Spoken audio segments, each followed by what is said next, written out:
All right, looks like we have a lot of familiar names and new names joining us according to the panelists or to the attendee list. So I'll go ahead and get us started today, just to be mindful of everyone's time. Today we will be continuing our Wellbeing webinar series that we kicked off almost a year ago. Since then, we've hosted about 9 webinars in partnership with Campus Wellbeing and Education, the Center for Political Future, USC Rossier, the Center for Excellence in Teaching, and various other campus partners. It's been an honor to create a small community of learning, dialogue, and strategy. And before we get started today with our discussion with our panelists, let's hear a few words from the provost. Hello, and welcome to the Classroom Wellbeing Engagement Spring Series. I'm Provost Charles Zukowski. This series of webinars is designed to help us have the difficult conversations that are so important for our growth as a campus community. Learning how to deal with the divergent views and developing and maintaining resilience through challenging times is essential for us to continue to thrive as a university.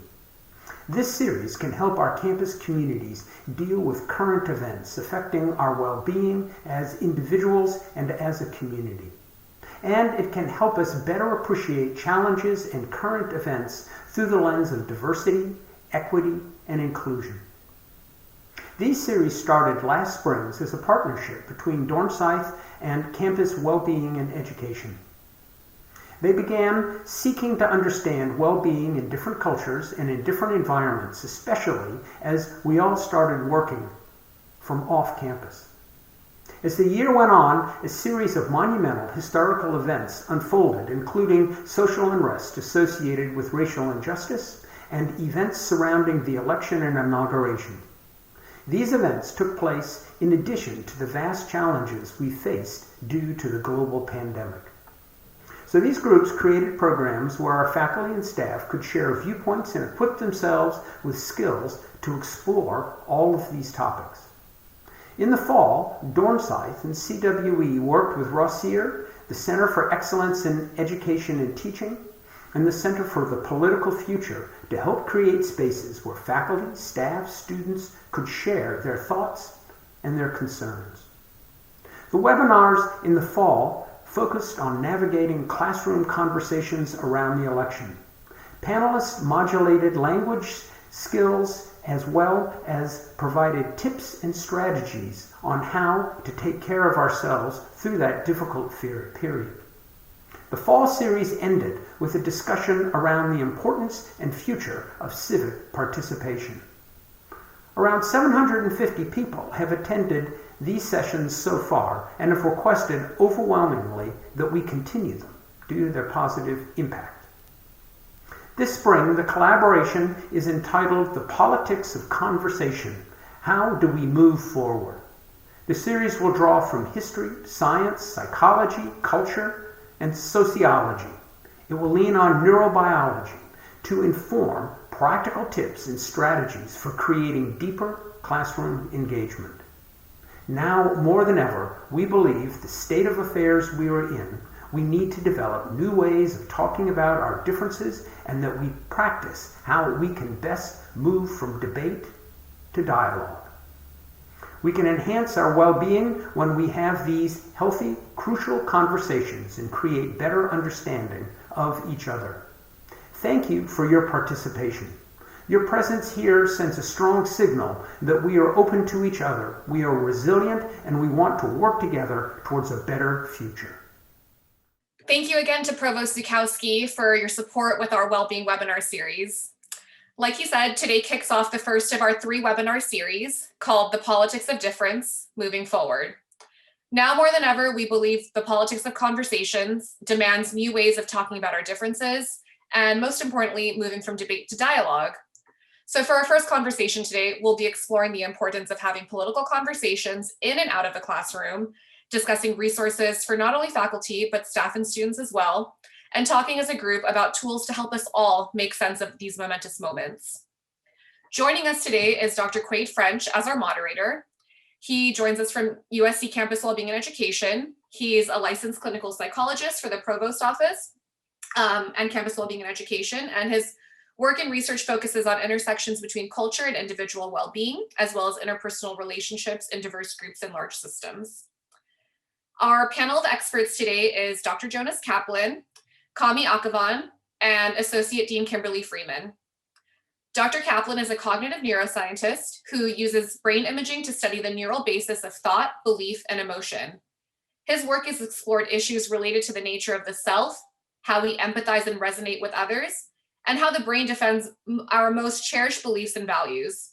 Dr. Kaplan is faculty at USC's Brain and Creativity Institute and is the co-director of the Dornsife Neuroimaging Institute. Next, we have Kamy Akhavan. He serves as the executive director of the USC Center for the Political Future, whose mission is to inspire and train future generations of civic leaders in practical politics and civil discourse. Prior to this, Kamy was the CEO of ProCon, which is the nation's leading source of nonpartisan research on controversial topics. His work has been published in numerous places, and he has interviews all over the internet. And he's also a professional speaker on bridging divides, unconscious bias, civic engagement, current events, and how to depolarize workplaces, communities, and the nation. And finally, we have Dean Freeman. She serves as the Associate Dean and Chief Diversity Officer of USC Dornsife, and she's my boss. She's working with faculty and staff and students to implement the college-wide diversity strategic plan. And the strategy includes recruitment and retention strategies on increasing diverse communities, assessment of what's going on, of ongoing diversity initiatives, and cultivation of inclusive college environments.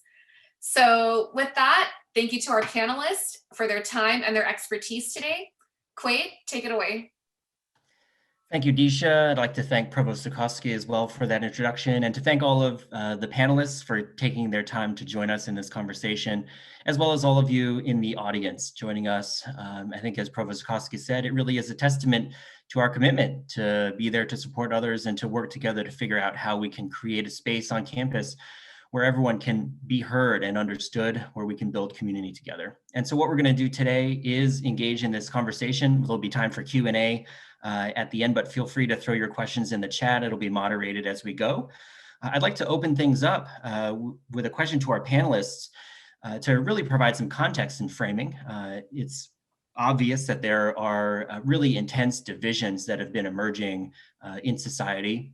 We've always had a fairly divided society anyways, but I'm curious from your perspectives, both socially, neurobiologically, interpersonally, how are you understanding the intensity of these divides that we're seeing now and how they're starting to play out and have been playing out in our classrooms, in our staff meetings, in our faculty meetings? Yes, I can start. I mean, first of all, I just think it's great that we're having this conversation. It just seems so important. And this is something that we're all dealing with in so many different facets of our life, not only in the educational setting, but in having conversations with family members and friends. It seems like having conversations about politics have started to feel like walking through landmines sometimes, and it's very difficult. And we look at this from a neurobiological perspective, and we've done some research into what's happening when people's political beliefs are challenged. And what we see is that when people's beliefs are challenged, particularly when those beliefs are related to our identities, our sense of who we are, and that doesn't have to be about politics. It could be anything that defines us and connects us with others. A lot of these beliefs are beliefs that bind us to our communities and the people that we're associated with. And we find that when those beliefs are challenged, because those beliefs are part of who we are and they're part of the self, the brain marshals all of its resources for protecting itself and employs the same resources it has for protecting the body to protecting our beliefs. So we see activation of brain systems that respond to threat and things like disgust. Brain systems that are there for rejecting food are also helping us to reject information. So this defensive response that we have, that also leads to a kind of stubbornness. We're not willing to change our minds once we feel that defensiveness. It's something that's deeply rooted in us. It's part of our physiology. It's part of our neurobiology. And so it's a real thing that we all are dealing with and have to be aware of.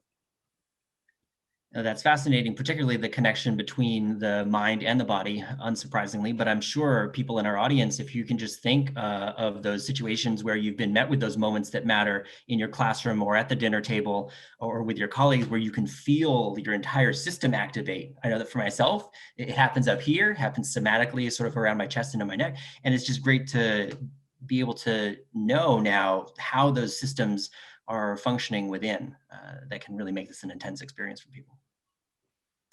That's right. And we know that they happen when people experience direct challenges to their beliefs. And so, once we feel that defensiveness, it's very difficult to hear what the other person is saying.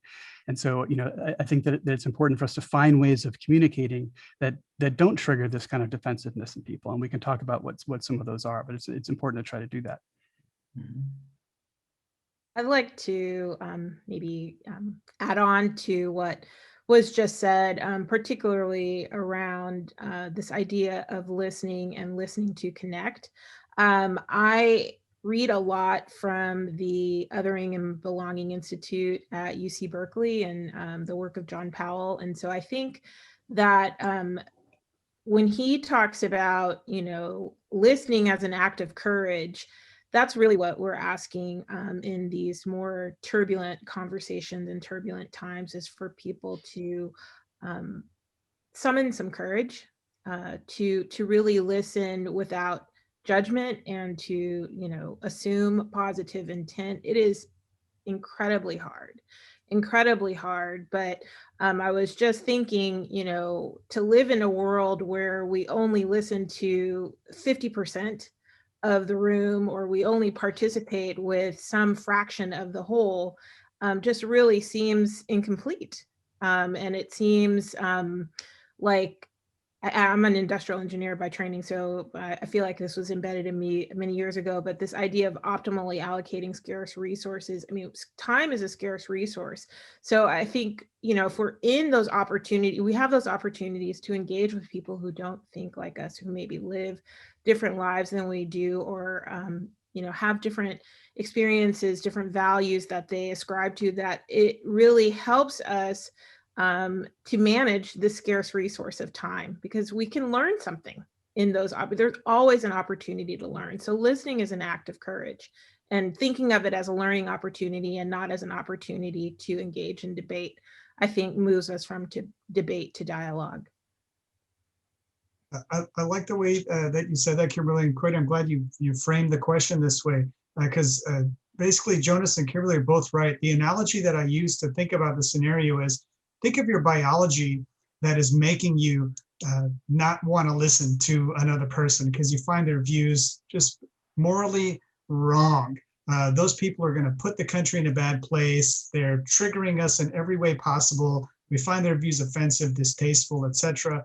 That's our biology reacting to it. It is an emotional and physiological response. Picture that as like a giant elephant, and that what Kimberly Freeman is asking us to do is to have those courageous conversations. So now we are this little jockey sitting on top of an elephant trying to steer it. Good luck, right? It's very difficult to do, but that's what all of us have to do, because we all have to contend with our natural impulses, which do not want to say, that's a really good point, I hadn't considered that. We don't want to have that kind of humility. We don't want to have that kind of openness to these offensive ideas. We want to stop them, right? We want to stomp them out. And it is kind of slowing down our thinking and getting past an emotional response and getting into this. Jonas Kaplan knows this better than almost anyone in the country, taking it from this part of the brain that has a more animalistic response to this prefrontal cortex, where we can use our greatest rational reasoning and say, you know what, maybe they didn't mean it that way. Or, it kind of is a good point. Maybe I ought to consider it. Or, this is a good person. They're nice to their kids. They're taking care of an elderly parent. Like there's a lot of goodness in that person. And if we don't agree on the Keystone XL pipeline, who cares, right? It's that sort of prefrontal cortex thinking that is where we have space for these courageous conversations, but it ain't easy. And I hope we can get into the discussion of how we ended up this way, because I don't want people to feel like you are the problem, right? You didn't cause this division in our society. We're stuck with it. So what do we do about it? But I want to talk about why we got so divided, because that kind of awareness will kind of serve as a check whenever we want to respond emotionally and angrily, say like, wait a minute, I am a victim of what has been happening in our society, and not just in America, but across the world, what has been happening. and I can do something about it. And that can be very empowering. Empowering, yeah. I mean, I'm sort of hanging on something that Dean Freeman had mentioned about scarcity. And I know that in a lot of our work in campus wellbeing and education, we talk a lot about the scarcity of kindness, the scarcity of compassion, the scarcity of psychological space to be able to access our desire to engage in conversations like this. And as you mentioned, Kamy and Jonas as well, sort of retreat more into instinct, impulse, and a need to survive. So as you all are then thinking about, what else gets in the way, what are some of those other things that get in the way of us being able to, as you've all said, find the courage to move into these conversations? Because I think that's a really key piece. Everyone on this call has in them some interest in being able to support conversations like this in different ways that they feel like are supportive and healthy. But it's what seems to get in the way for people that really trips them up. So we've talked about a number of those things. What else do you think might get in the way of people being able to find that courage to move through? Maybe I could start that answering that question. I think that, for a lot of us, we're just like incredibly stressed in this pandemic. If it's not, new variants coming up every week or the shortage of vaccinations, there's just a lot to manage outside of our normal lives that we manage with respect to this global health crisis. And so I think there needs to be an appreciation for that. This is an extraordinarily intense period for us to be, really working remotely and not having some of the creature comforts that we've been used to, for me, over half a century. So I think that the pandemic is one of those things. And then, of course, last year was a year like no other. I mean, I'll just go ahead and disclose, I was born in 1968. So this idea that, we have had turbulent years before in our history is not lost on me, because I was born in the year that Martin Luther King and Robert F. Kennedy were assassinated. However, being in 2020 as a middle-aged woman, a middle-aged Black woman experiencing the racial reckoning that we're having now is really jarring. And so in addition to the health crisis and then this racial reckoning that we've been dealing with, and certainly the events of last month, which really I never in a million years would have imagined I'd be seeing the things that I saw happen in January, it really is like a perfect storm. And so I think the way to manage out of that is through routine.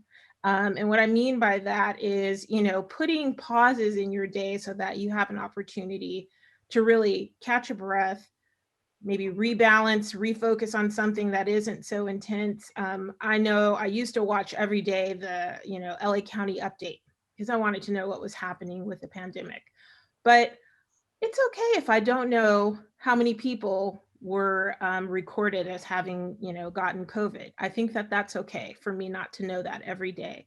I'm still present in wanting to follow that information, but I don't have to follow it, moment by moment.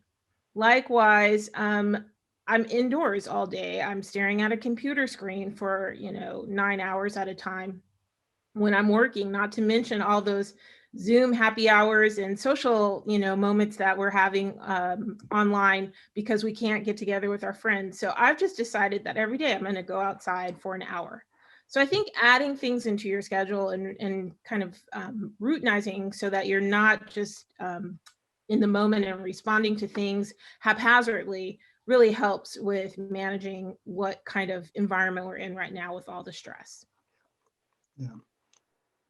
Those are really good points. I would like to add, in terms of what makes it difficult for people, that it's important to recognize that there can be a lot at stake in these conversations for individual people. And sometimes we feel like we're talking about something abstract, some political discussion that doesn't matter to us, but there can be a lot personally at stake for each individual for all these political decisions. So I'm reminded of the congressperson from Illinois last week who got all these nasty letters from his family basically disowning him because he had said some things that were critical of the former president. So, the idea that if you change your mind about something political, you may lose your family, that's a lot of weight. And then there's a lot of motivation behind that. And it's important for us to recognize how much these things can have consequences for people.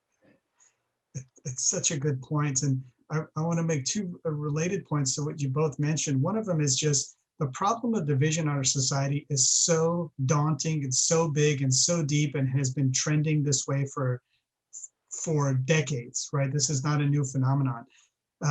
I think about it as climate change. Like, it's such a big problem, and you figure, I'm just one person. What am I possibly going to do to fix climate change? And yet, who recycles, right? We all do. And we're like, am I going to solve climate change by recycling? No. But am I going to be part of the solution? Yes. And people want to feel like they're part of the solution, because this division is really toxic, and it is depressing, it is anxiety inducing, and it is not a good way for our system of democracy to function. So we want to be part of the solution. So what is the equivalent of recycling in this kind of scenario? And we can talk about those kinds of solutions. I think Kimberly brought up several great solutions. But I want to put the context here. This is my second point, is in our society, we have the biological forces that Jonas Kaplan can talk about so well, and that are so compelling and studied and true. We also have these sociological phenomenons happening, and I put them in two camps. There's the centrifugal forces, things that are driving us apart are increasing, and centripetal forces, things that used to drive us to bring us together, those are disappearing, and those are happening concurrently. So the unifiers are going away and the dividers are increasing. And you know what they are? How many people talk about social media as a great divider? Absolutely. As we've seen, Facebook was not built as a platform for civil discourse. It was built as a place to give everyone a little tiny megaphone. And when you hear billion megaphones at the same time, it is not a productive conversation. We talk about the shrinking public square. Church participation is lower, union participation is lower, enrollment in the military is lower. Like, an opportunity for people to meet folks from different backgrounds than their own, those are disappearing. People are self-sorting. They're moving into communities that reflect their own values, where people look like them, think like them. We're doing it to ourselves. And we're looking at gerrymandering in politics, right? Where we have the magic of democracy happening in roughly 5% of the US Congress right now, where we don't know whether a Democrat or Republican is going to win. Otherwise, it's very predictable. We know it's going to be a Democrat. We know it's going to be a Republican. We just don't know which one, and the primaries determine that. So we're seeing these dividers increase, the unifiers go away, and all of that while we're trying to navigate our biology, these elephants. And we're here, this little person, like, stuck in the contemporary time, thinking, how can we make the best of this situation? How can I recycle my way to reducing the effects of climate change? And that's where I 100% agree. Courageous conversations. If we're not part of the solution, we're part of the problem. So we have to be part of the solution, and it's not easy, but it can be done. And I think once we learn some of the tactics, we realize it's probably easier than we think. I love all those reflections that you gave, really providing some context for what people are experiencing in real time. I mean, going all the way back to the beginning of our conversation, where, Jonas, you were mentioning that people are so intensely tied to these beliefs, and they're so closely linked to identity that it's very difficult when those things are threatened or shattered. We're talking about scarcity of resources, time, psychological energy, and then coming to pull the lens back even farther to the social forces that are bringing us, that bring us together are starting to fade away, and those that are pulling us apart are even stronger.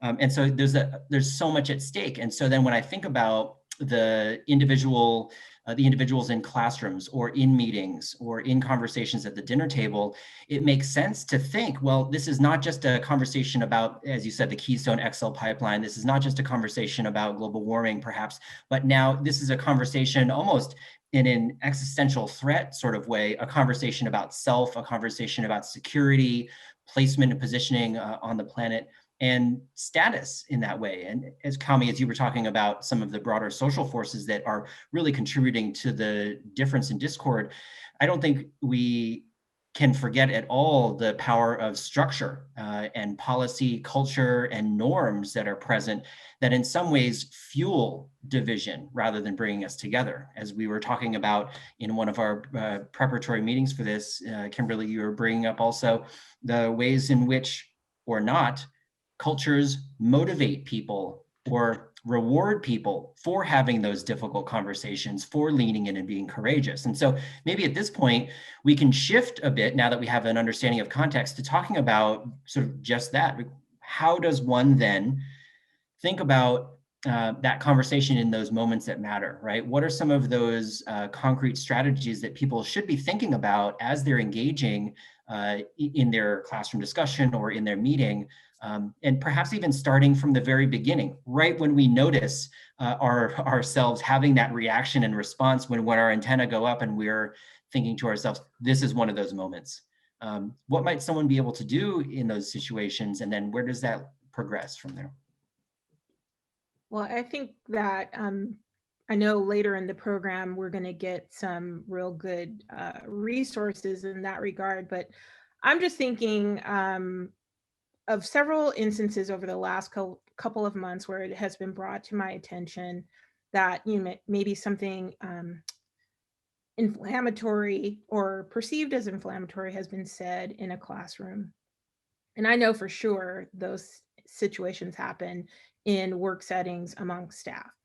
And in that moment, particularly if you are the person that has been othered, or, you know, in the out group or minoritized, or however we want to frame that, you know, person who's feeling harmed, then it really becomes tough, because it's kind of a fight or flight mentality that you experience, where, you know, do I step up and have this conversation that could turn into something very, you know, volatile, or do I just shrink in that moment?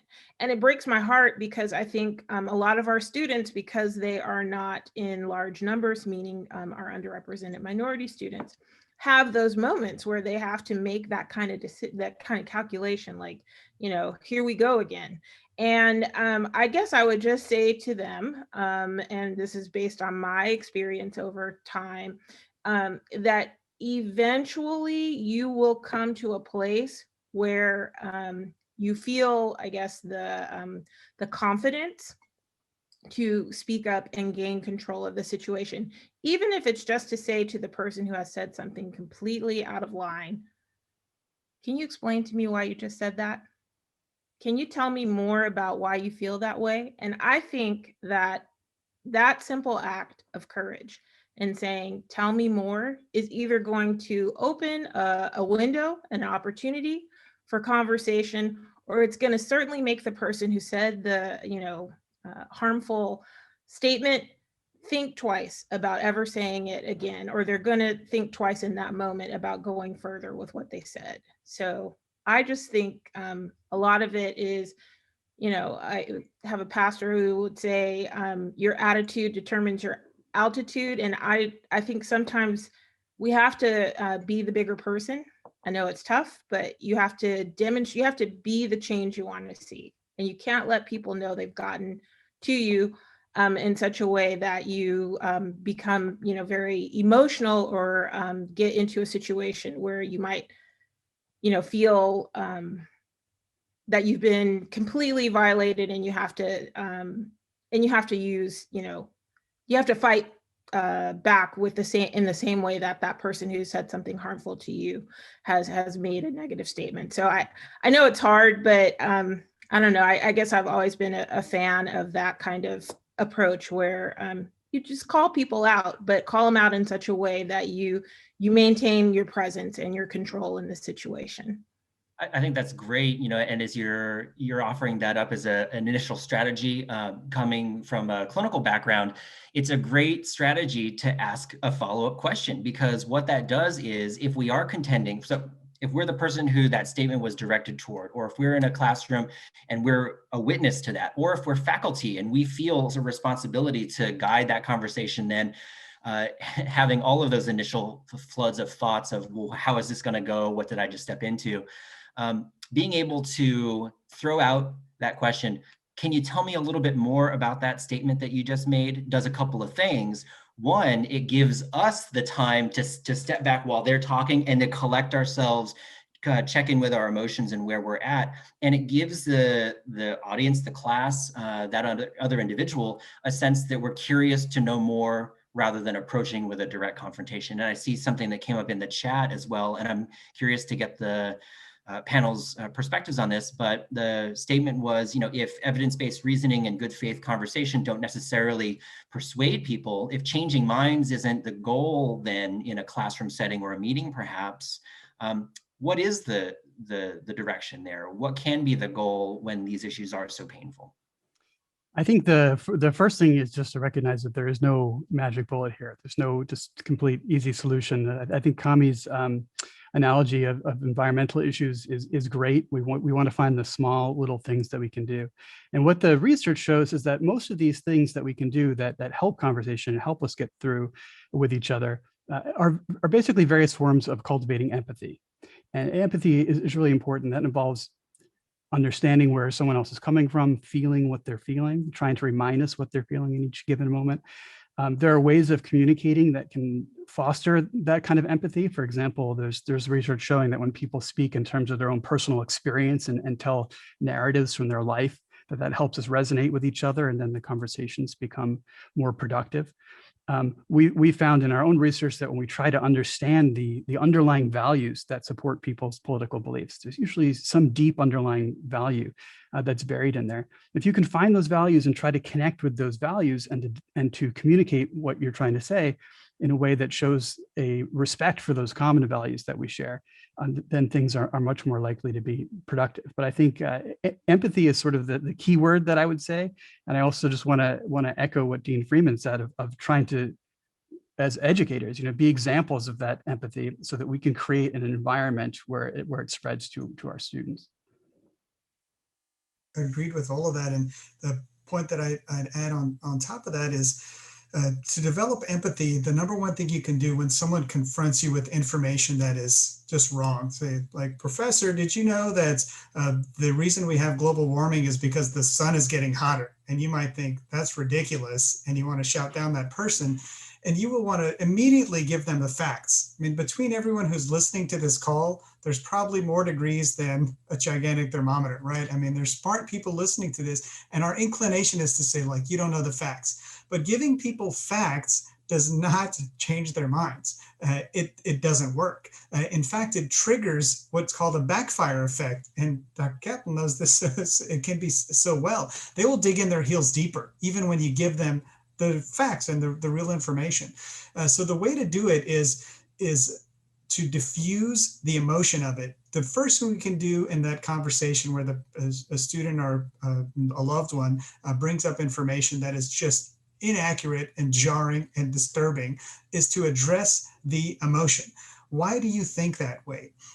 Where did you get that information? How long has this issue been important to you? Was there something that happened that made you believe this way? These are not loaded questions. These are not yes/no questions. They're open-ended questions because the thing that's driving it is curiosity. Why does this person think this way? And I really want to know. And when they feel heard, then their level of heat goes down, right? Now we're having a conversation where the object is to shed light, not to shed heat. And that's a very different kind of conversation. So the very first thing we can do is listen, be curious. And the reason it's difficult to listen is because our brains think so fast. We think around 400 words a minute. We talk around 100, maybe 125 words a minute. There's a big gap that we're filling with our thoughts, thinking that person's an idiot. That never happened. I can't wait to give them some facts, but just really listen to understand. And then we will have a more tempered, measured response, and ultimately a better conversation that will result in the goals we want to achieve, to help that person understand, no, the sun is not getting hotter, right? But it has to start with a non-defensive reaction. Otherwise, the conversation will go sideways and no good will come of it. I like that. And it reminds me of an article that I read I believe the professor is in the Stanford Graduate School of Business, but it was around this idea of our brains being hardwired for story and not being hardwired for numbers. So she did an experiment with her MBA students where they were giving presentations with, charts and facts and stats and really going through kind of the quantitative side of the argument. And then she had some students present using stories. And those students who presented using stories, those stories stuck and it landed on the rest of the class so that it was a much more meaningful exchange. And I think that what both of you have said is that we have to translate some of this stuff into stories that connect us, and I also think that stories are important because for so long, stories have been written in a way that they have left large, parts of our society out. And so when we connect to people through our stories that they may not know because they're hidden stories, that is just another way of showing us that we're all a part of the human race. We're all, a part of one society, and we should be able to connect on something.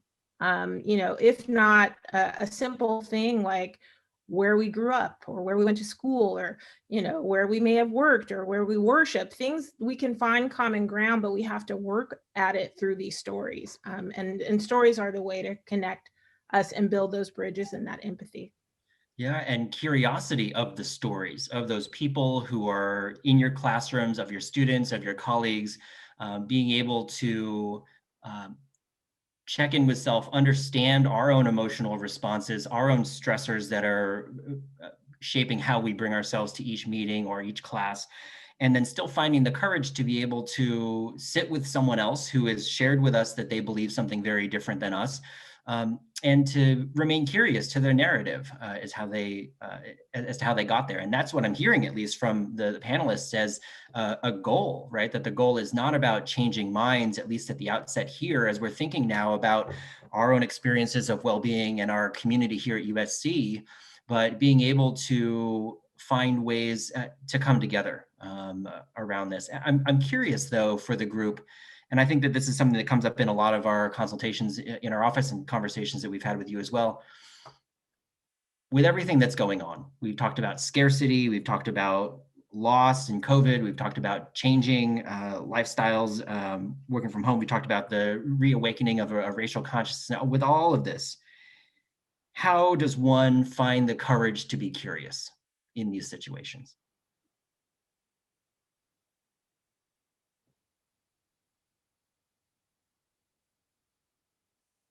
And I can add something as well. Rather than sort of a big sweeping theory on curiosity and where courage comes from, maybe even for yourselves, as you're moving through your lives, engaging in these conversations, having these moments in your labs or your classrooms or your meetings, how do you find the courage to be curious? I will say that as a scientist, to me, curiosity is the most important fire to keep alive. And so I spend a lot of time trying to stoke it in myself and in my students. And in times like these, it just is all the more important, as you say, to try to stoke curiosity. And curiosity is not something you can have in one aspect of your life and not in another aspect of your life. So I think if you do encourage your curiosity, it does end up showing up in these kinds of little interactions you have with other people. Well, Quade, I was pausing because I know I have a tendency to jump in and start speaking first, so allowing the other panelists to speak. What I would say is I've got two great nephews right now. My niece has twin boys and they will be 3 next week. And to experience life through the eyes of a near 3-year-old, near 3-year-old family members is just a joy at this point for me. And I believe that childlike curiosity and wonderment is what we need as adults as well. I mean, sometimes we just really need to move back to a place where our lives were pretty simple and our needs were being met and taken care of by, family and loved ones who cared for us as children. And I think that it is essential in a university setting to be a curious person by nature. Otherwise, why are you in the, biggest symbol of learning and curiosity that there is in life, which is the university. So I feel like the fact that we're all here at USC invites us to be curious, whether we're staff, faculty, certainly students. I mean, that's why they're seeking these degrees in these many different fields, but any stakeholders on campus, really, you've been given permission by virtue of the fact that we are a university to put your curious mind to work. That's right. And I agree with that. And I think that curiosity is a form of humility, the way that I see it. And by that, I mean, you are telling yourself, I don't know the answers. And as soon as we feel like we know the answers, then we stop being curious. Curiosity is, I want to learn more because I know there's more to learn. I've shared this example, and Dean Freeman has heard me tell this story before, but today there was a rover that landed on Mars, right? And at the Jet Propulsion Laboratory that developed a lot of the instrumentation that landed on that planet today, I was pointed to a part of the wall that had a lot of white dots on it in one of the display rooms. And I said, what are all these dots? And they said, make a triangle with your hands and point it up at the sky. And that's what they did to find what they thought was the darkest part of the sky. Then they turned the Hubble telescope to look at that part of the night sky, the dark part where there's nothing. And all those little white dots were billions of galaxies. And I thought, wow, my mind was blown. Here we thought there was nothing, and then there's so much there. And it's very humbling. So that sense of curiosity in whatever it is we pursue, I think can be a guiding force behind how to have these constructive conversations. It is a carrot, because it feels great when we learn these new things. It is a stick, because if we don't pursue it, we're not learning and growing and developing, and that feels bad. So I agree with Jonas that as a scientist and as a person in this world, curiosity is one of the greatest forces that we can rely on to get us through these tough times.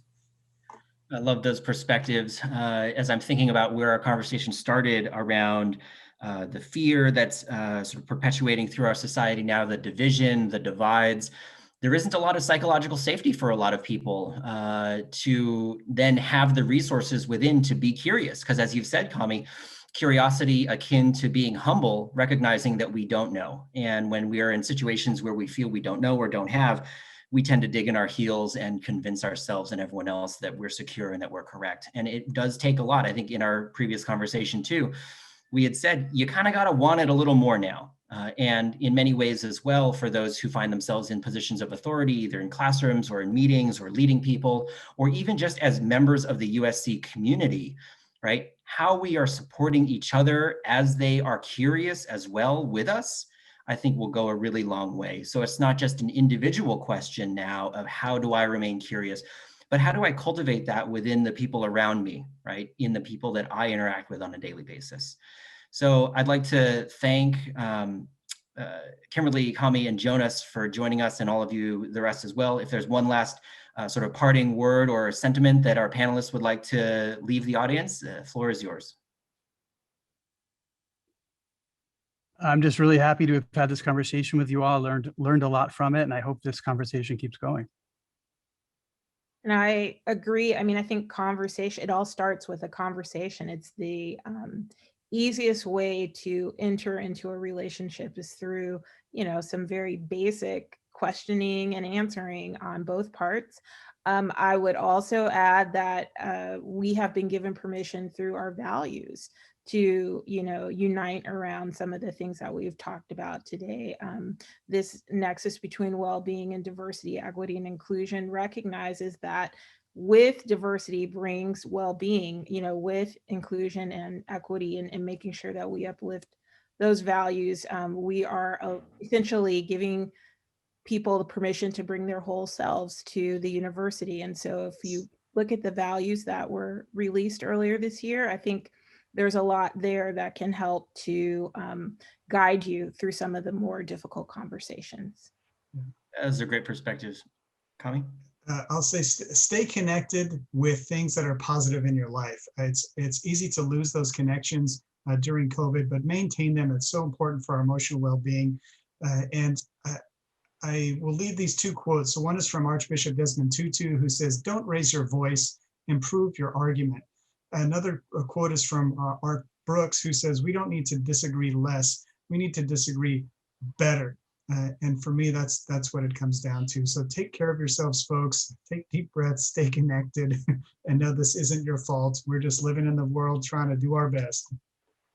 Wonderful. So thanks again to the panelists. At this point, I'm going to open it up to just a couple questions that we have coming in, and then we're going to shift to Ingrid Steiner from the CET, from Center for Excellence in Teaching, who's going to provide us with some resources. But one of the questions that came up was basically, how can we remain curious if the other person is not open to dialogue? If the other person is espousing statements that are hateful or discriminatory, how does one then find that support or that strength within to be curious? It is an awfully hard thing to do. And I'll say, so I ran procon.org. I worked with about 300 million people in the course of navigating differences, right, across issues from marijuana, immigration, felon voting, 80 different issues. And the things that it kept coming down to were that some conversations could never be productive, period. So if you find yourself in a conversation where you're like, this is impossible, I've used every tactic that the tool is available to me. I've tried to diffuse the emotion. I've asked open-ended questions. I've honestly listened to their perspectives, listened with curiosity, done all these things, and it's going nowhere. It's never going to go anywhere. It is okay for some conversations to not lead anywhere.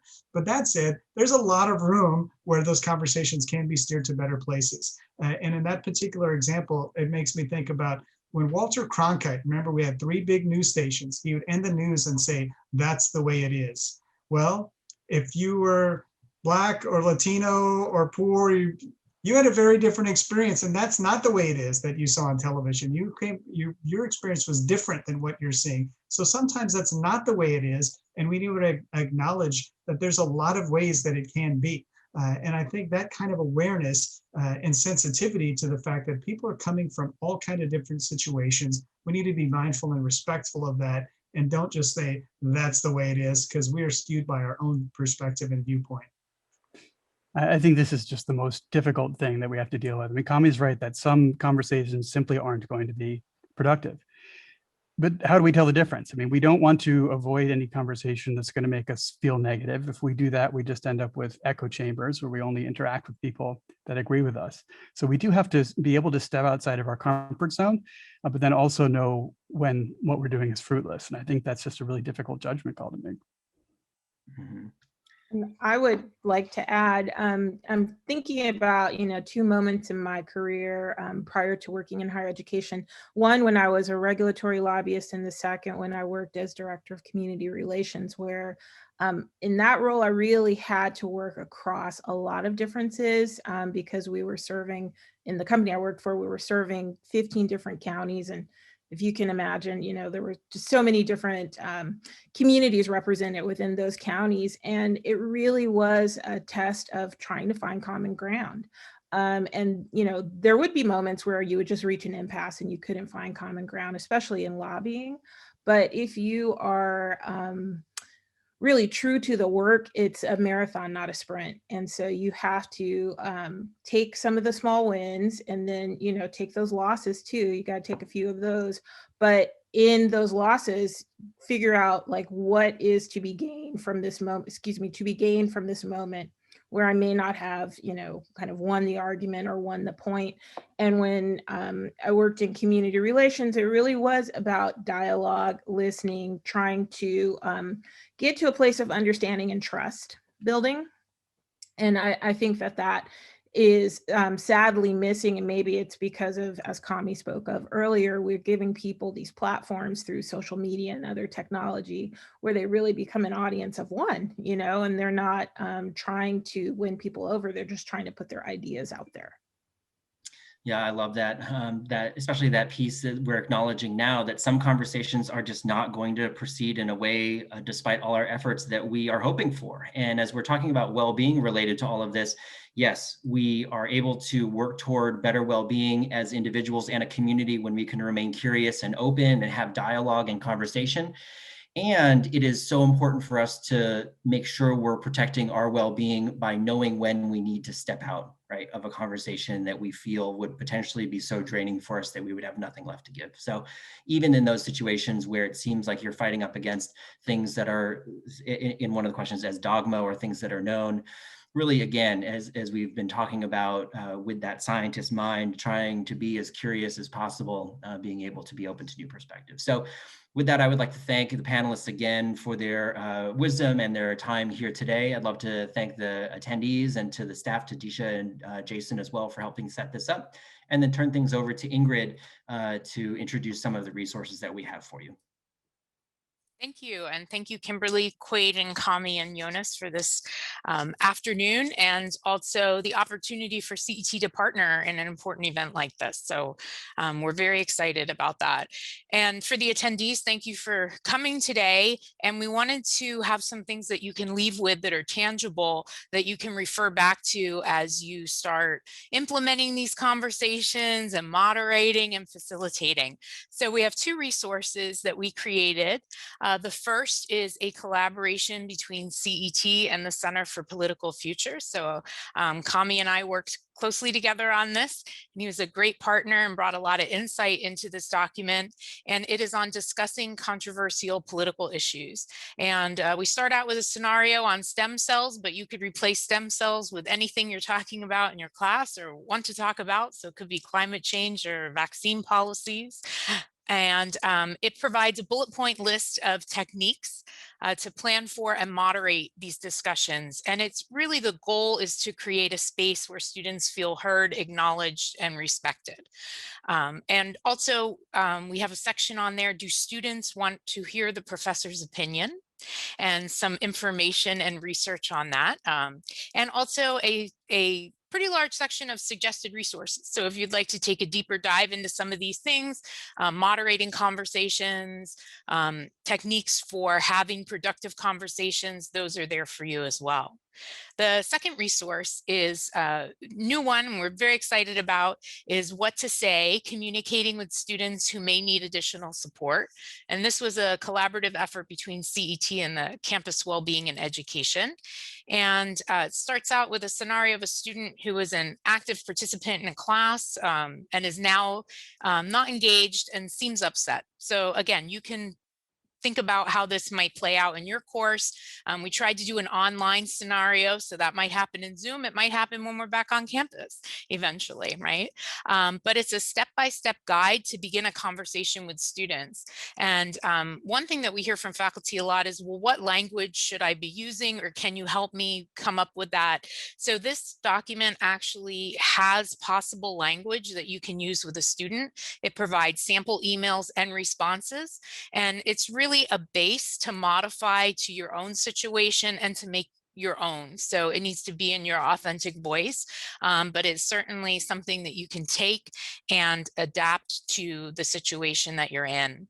And it covers topics of making contact with the student, meeting with the student, making a plan, and then follow up. And it also provides suggestions for support and resources for both you as a faculty member as well as the student.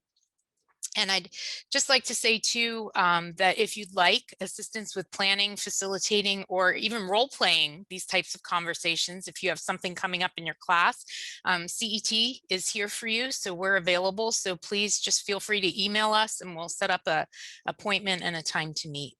So thank you again. Thank you again to everybody for attending, and we will be getting the recording of this up on the website and hopefully a YouTube very soon, as well as the resources that Ingrid provided. And after this webinar, as soon as you leave, you'll be prompted to take a short survey. We'd appreciate your participation in that. It helps us to, define better webinars, define some of our topics. It just helps us overall. So it's just a really short, quick survey. It shouldn't take more than a couple minutes. With that, thank you so much for your time. And again, thank you to the panelists and Quade for moderating. And we'll see you at our next one sometime in March.